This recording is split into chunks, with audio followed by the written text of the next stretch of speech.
And joining us now on the debate in New Haven, Connecticut, Robert Shiller, economist at Yale University.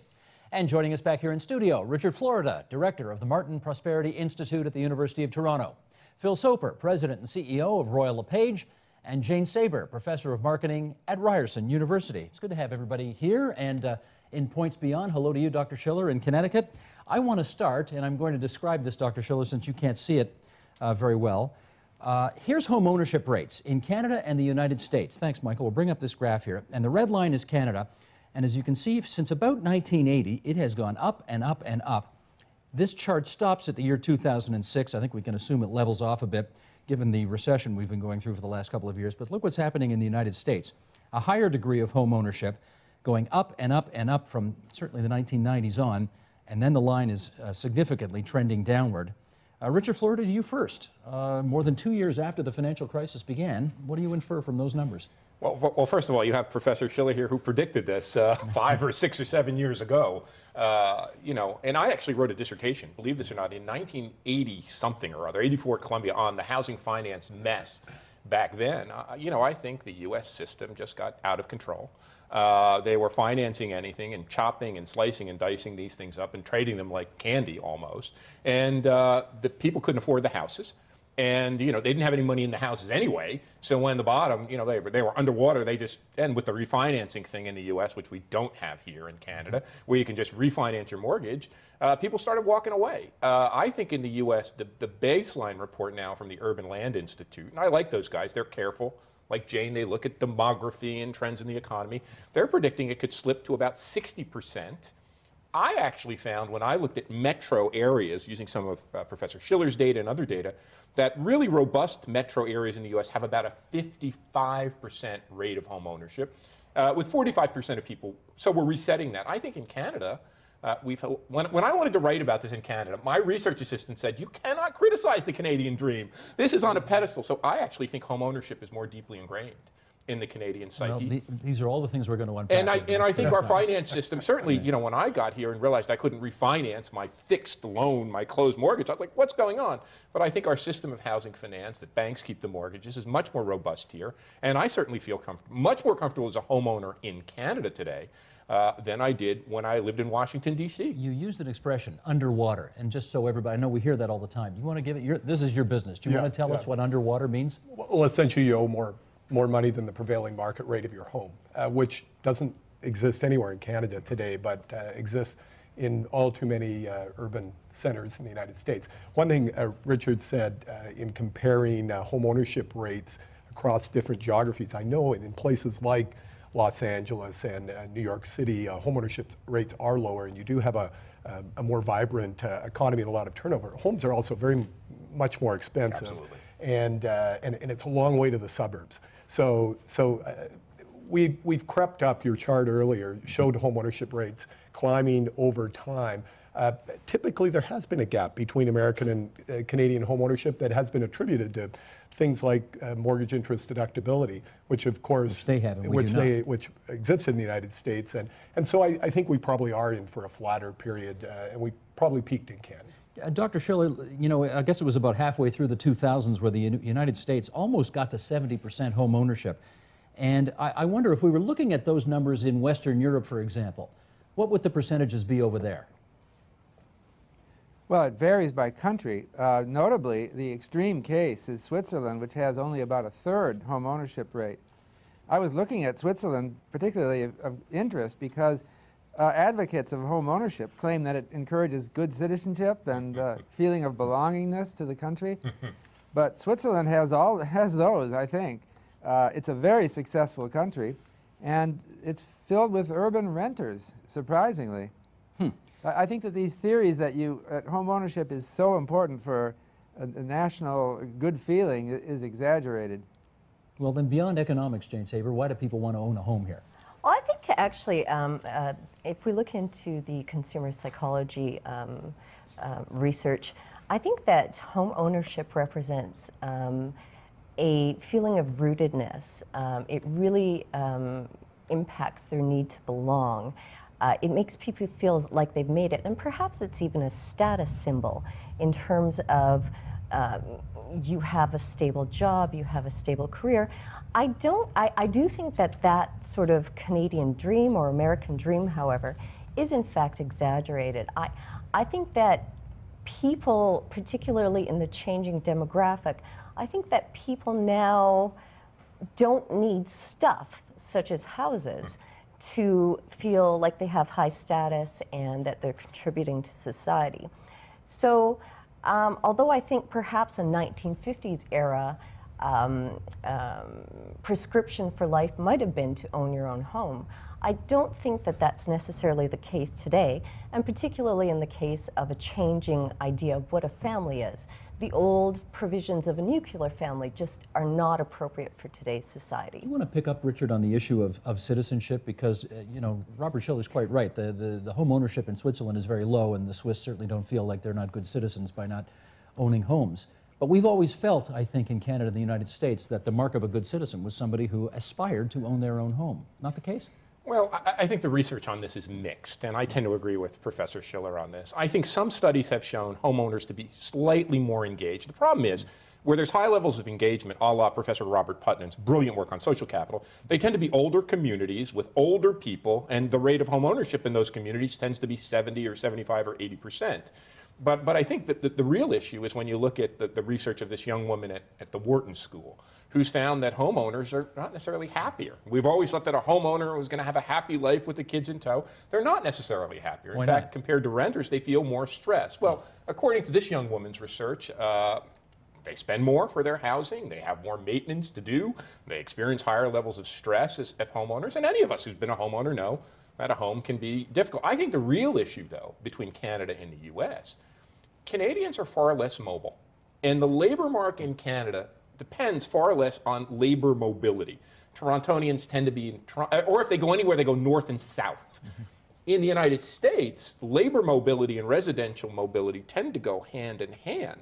And it's really put a crimp into this ability. And of course, jobs are created in certain areas, declining in others. Midwest is down, you know, other areas are up. And I think it's really put a crimp in the U.S. ability to adjust to this time of economic restructuring. Well, let's go around the table here, just for the fun of it.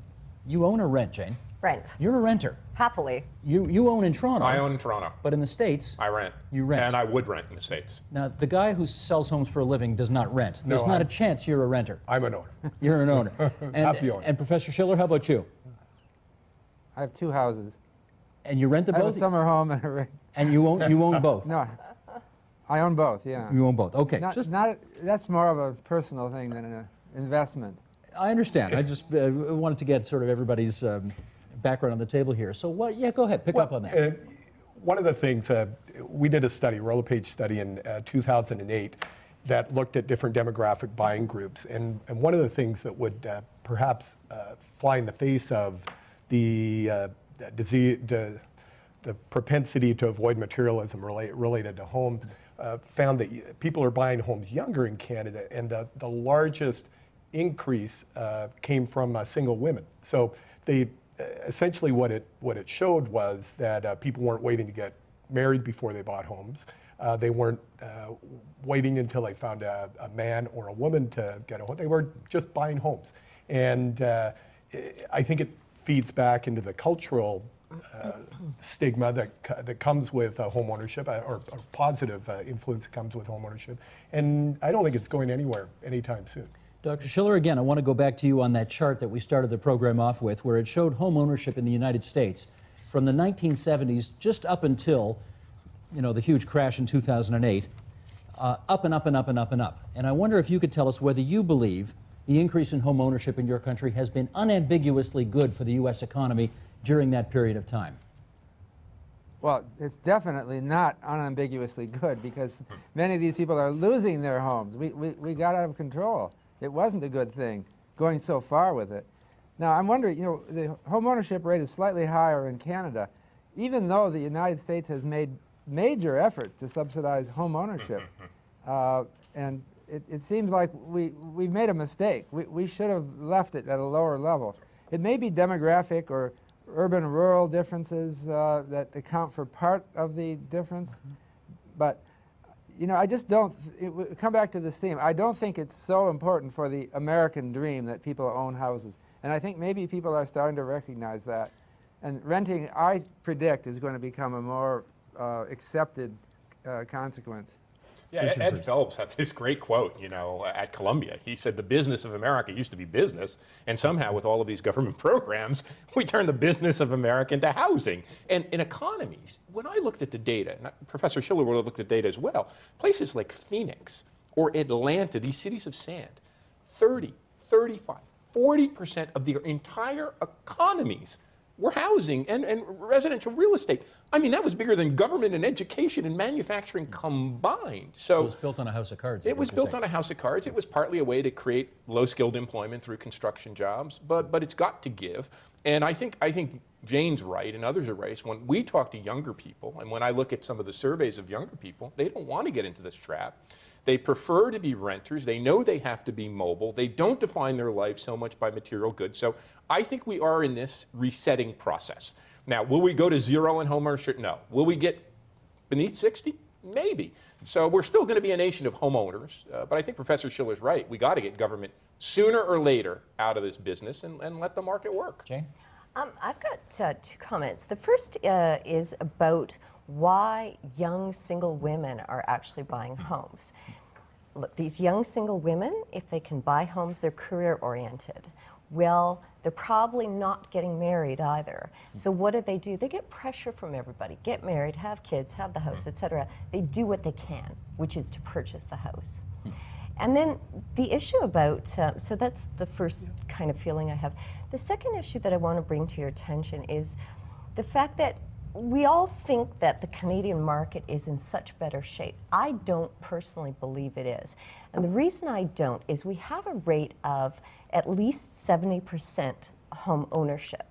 Now, if you look at the 2006 census data, we have huge demographic shifts going on, and we also have some median income figures which are frightening. Okay, so let me just, first of all, we have an aging population. Okay, the aging population is going to be dumping their houses. There's no question about it. These folks don't want to shovel the walks and mow the lawns and clean the 4,000 square foot house. They're going to be selling. They're perhaps going to be buying condominiums. They may be going to seniors' properties, or they may be simply going into apartments. So too much housing stock on the market. Too much housing with that. But maybe good to be in the condo business then. Might be. Number two, we have a really strong change in our distribution of single versus married versus size of family and so on and so forth. 1921, the average family size was 4.7 people. Today, it's 2.5 people. There's more people, more families without kids than there are with kids. The average number of kids that are at home is 1.1 kids versus 1.7 kids simply in 1971. More singles, more single parents. Singles living by themselves is 26.8% of Canadian society. Why do these people need homes? And then to top it all off, you have a median income of parents with children. Single parents with children, median income is approximately $30,000. Okay, median income with two parents, whatever they may be, median income is $67,000.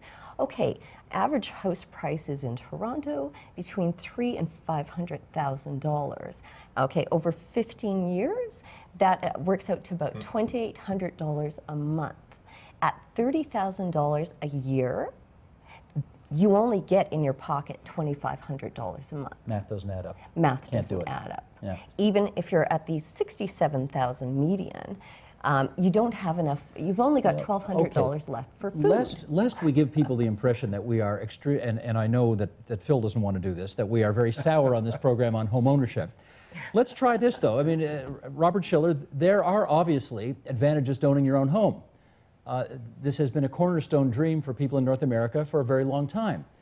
We're still influenced by this. Do you want to make a bit of a checklist on what those things are? Well, I think the main advantage is some kind of social status. People think that apartment buildings tend to be less successful people. They want to go into a real neighborhood.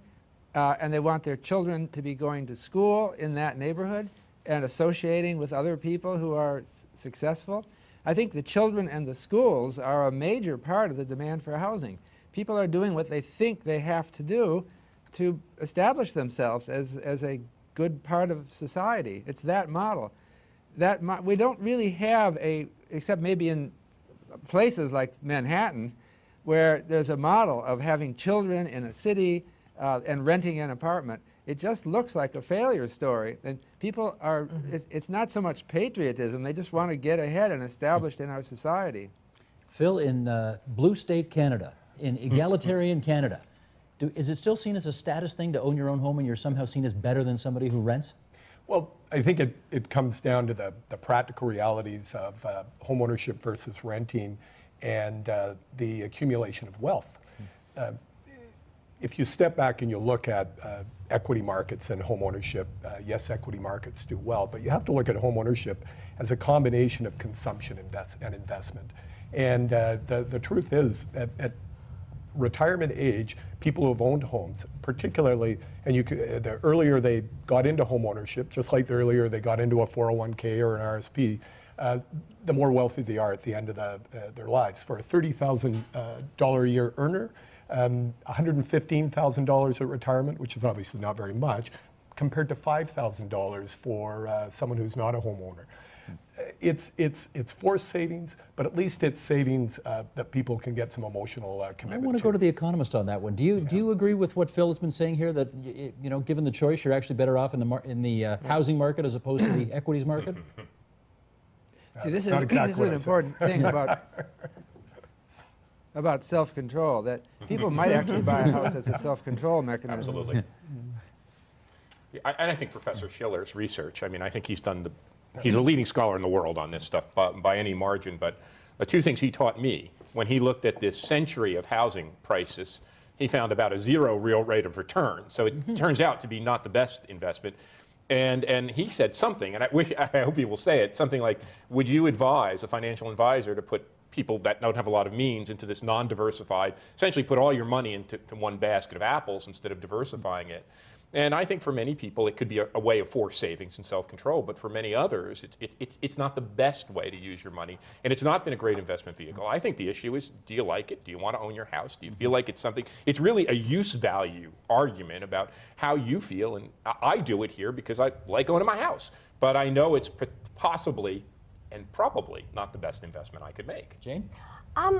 Just in terms of some of the number crunching that's been done, there has been some suggestion that if you compare owning a house, which has an average in Canada of a 2.5% return on a long-term basis, versus the equity bonds, et cetera, markets, or other investments that you can make, the return after inflation is actually better over the long run not having a house.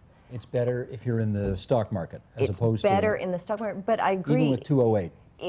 Yeah, apparently so. There's different ways of calculating this. So, you could probably argue both ways. But on the other hand, the suggestion that owning your own home is the only way to financial prosperity when you retire probably is not, and you wouldn't even agree with that, but probably is not the only idea. And my parents sold me this bill, buy your home, buy your home. It's just not necessary. What do we get out of it? We get shelter. How much shelter do you need? Are you the 5-star shelter? If you want that, you can have that. Well, hang on. I'm going to the Economist to get on this. Let's get this clarified. If you buy a nice house in a nice neighborhood in New Haven, Connecticut, or if you put your money into the stock market, where were you likely over the last 10 years to have done better, Dr. Schiller? Well, it depends exactly. Well, in that last 10 years, what was that? That was 2000. I have to figure it out. You're taking too short an interval. Okay, well, you put the time parameters on it. You put the time parameters on it. It's a century. Take a long time parameter. It's true the stock market has earned something like 7% real in the United States. Housing market more like 0. On the other hand, people leverage their housing investment by borrowing on a mortgage. They borrow 90% of the value of the house or more on a mortgage. So any slight appreciation in home values causes a multiplied effect to their home, their home equity. And people exaggerate that. I think it's a mistake. So I think Jane is right that if there's no other considerations, you want to hold a diversified portfolio with stocks and bonds and then rent. And then you're diversified and you're putting yourself into assets that have historically often done very well in contrast to housing. And I want to add to that. I often think of investments, because my earliest studies were of venture capitalists. When a venture capitalist invests, they have one criteria in mind: exit. And so I think if you're in a career which requires you to be mobile, if you're a young person front-loading that career and thinking about, well, might live in Toronto or London or New York, I have to go where the jobs are, and you think you have to move around a bit. And Canadians less so, but Americans in their careers have to move around. My dad had one job in a factory for his entire life. Americans are now switching jobs. Canadians less so quite a bit. So I think about exit. And I don't even worry that much about, am I going to take a little hit, right? When your stock market or your 401k goes down, that's bad, but it's not terrible. What terrifies me in the U.S. is these people who cannot sell their homes and cannot exit. So I think renting, there's a financial comparison, but if you're in a labor market where you may need to move, that question of exit, I believe, becomes paramount. And if we stick people in locations owning homes, Detroit would be a classic case, or Cleveland, or Las Vegas now, and they can't sell, they can't go to where they need to go to make money. So I think that's an additional factor, this ability to sell and exit. It works well in the boom time, but as soon as the bus comes, boy, oh boy, it really puts a crimp in your economy. Phil? So a couple of things. Firstly, it's 2.4% over the last 50 years that Canadian homes have appreciated, compound growth rate, and that's real. That's stripping out of inflation. So it's not the kind of returns that any of us would look to in a stock investment, but it's also consumption. You know, we're using the home, we're getting some utility out of it. Secondly, we have no contemporary equivalent to the Detroit situation. You know, we operate In Canada, we operate brokerages in the United States, including in Detroit, and it is a very difficult situation. If I look back over the last 50 years, the closest we came was the 70s in Alberta, particularly in Calgary, where people did have negative equity situations and they walked away from homes. But even then, if you lowered your price, you could sell your home. In the late 1980s in Toronto, when we had the most difficult housing market in the last 30 years, much more difficult than the one we just went through, if you wanted to move your home, you just had to reduce your price. So we don't have situations like exist in Detroit or Las Vegas. Did I read right? I thought I read the New York Times recently that the average house price in Detroit these days is $75,000. Less, I think. $17,000. Well, $17,000 in the city of Detroit. In the city. My friends, I have friends who live downtown. My wife's from the Detroit area. I have friends who live downtown in the development that was featured in the New York Times Magazine, the Lafayette Square Mews. It is amazing. If you go on that website and see what you can buy a condominium in there for, it is. Now that's where the people who are making $30 grand a year, they can afford a very nice place there. Right. And even with that, they can't move them. That's shocking. Jane. You know, everybody suggests that Canada is not in such a bad position as the U.S. Because it's not. I don't know if I agree with don't that. agree. I do not. Okay, going back to these statistics, look, 70% of our people own houses, and yet the median income is, let's say, for purposes of argument, $50,000. How are these people going to afford it? How are they affording it? That leaves them $1,000 for life. Okay. But then on top of that... But apparently they are, though, aren't they? Yeah. And affordability is nowhere near as dire as it was in 1989, when it took half of the average Canadian's disposable income to service their home, their principal interest. It's considerably lower than that everywhere except the lower mainland of British Columbia. But we're painting ourselves here in Canada as having such wonderful bank legislation and such... Well, only recently did the 30-year mortgage disappear and 0% down. That's only fairly recent. Okay, I mean, we had that. Once again, I'm going to go to the Economist on this. You know, compare the Canadian situation with the American situation. We're just arrogant enough in this country about hockey and about our banks. So we think our banks are better. We think probably our real estate situation is more secure here than it is down south. What's your view, Dr. Schiller? Maybe. I find it very hard to predict the real estate market. You know, Canadian home prices have gone up in real terms substantially. It looked like many cities in the U.S., not the most bubbly cities.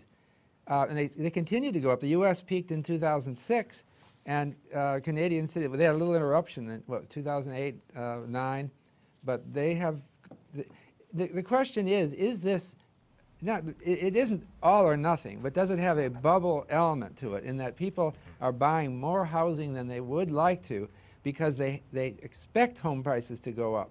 And if that expectation falters, they could go down substantially, and someone with a high loan-to-value ratio mortgage could be wiped out. I think that is a possibility for Canada, but I'm not forecasting it. I don't feel that I know how these expectations might change in the future. And let me follow up on the point Richard Florida just made, which was that, you know, if you're into home ownership and the economy goes south and you're stuck with a home you can't get rid of, you can't get rid of your house to move to where a job is. Is that a significant prevailing force in America today, do you think? That's controversial. Narayana Kocherlakota in Minnesota has been arguing that it's a very important cause of the high unemployment today. I'm inclined to think that it's of some importance, but that the most important cause of the high unemployment in the United States is just a loss of confidence. It's not that kind of structural unemployment. But it is a factor, and it's absolutely right that having an ability to move around, we may develop more of a kind of a world urban culture in coming years. And I suspect that urban environments will become more attractive, and there could be a relative price change. After these people retire from their suburban homes and they try to sell them, it could be that young people want the kind of urban, lively lifestyle in an apartment, high-rise somewhere, and those homes might drop in value. I don't know, but I worry that that could happen. Let's do Phil, then Richard. Yeah, you're reading something that Richard wrote recently about employment mobility and its impact on the economy. I believe it really does have a big impact in the United States, where we have people in our U.S. operations moving all over America. In Canada, as you pointed out, Richard, we have much less mobility. And in fact, we're the second largest employee relocator in the world, our relocation services. And what we found is a decreasing reliance on employee mobility among major corporations in the U.S. Because of globalization, because of technology. People are traveling, they're getting in airplanes and going to work, but they're not moving. Dual income families are staying put, and in Canada that's even more so. There's actually less mobility than there used to be, and so it should have less impact on the economy.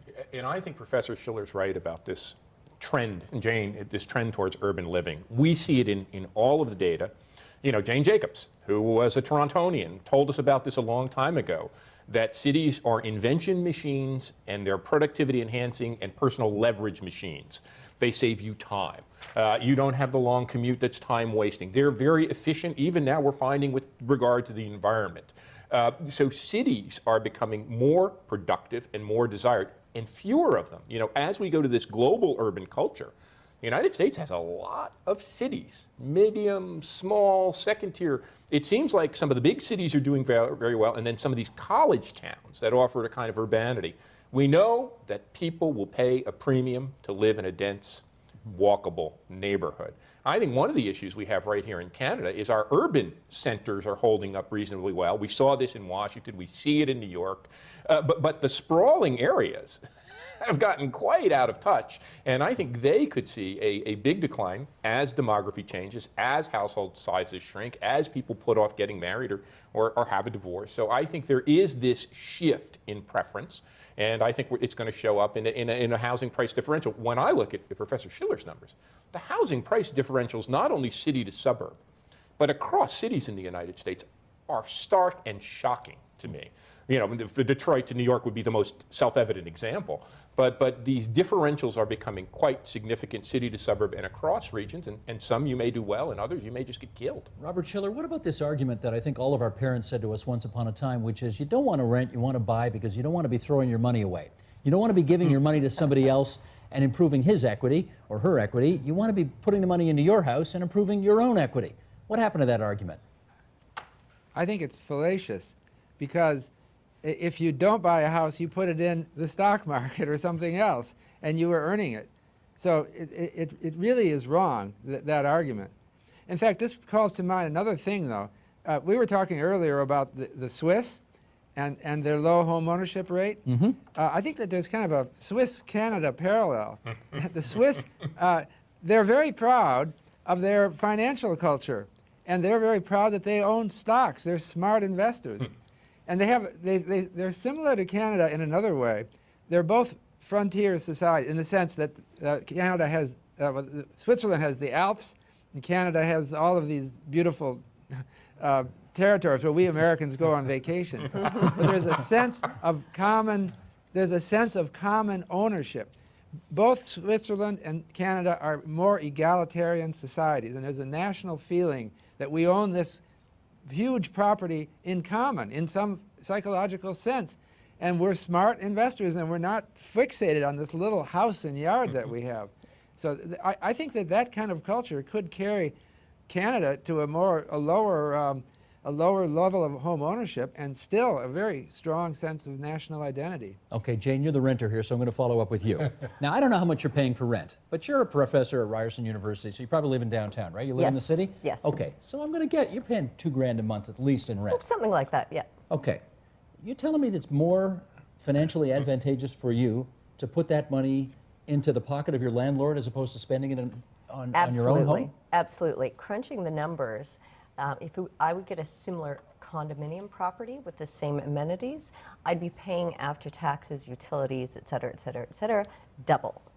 Now, what benefit do I get? $2,000 versus $4,000. Do I get any extra benefit from owning, except that when I bring my friends home, I say, I own this? And you got something to sell at the end of the day.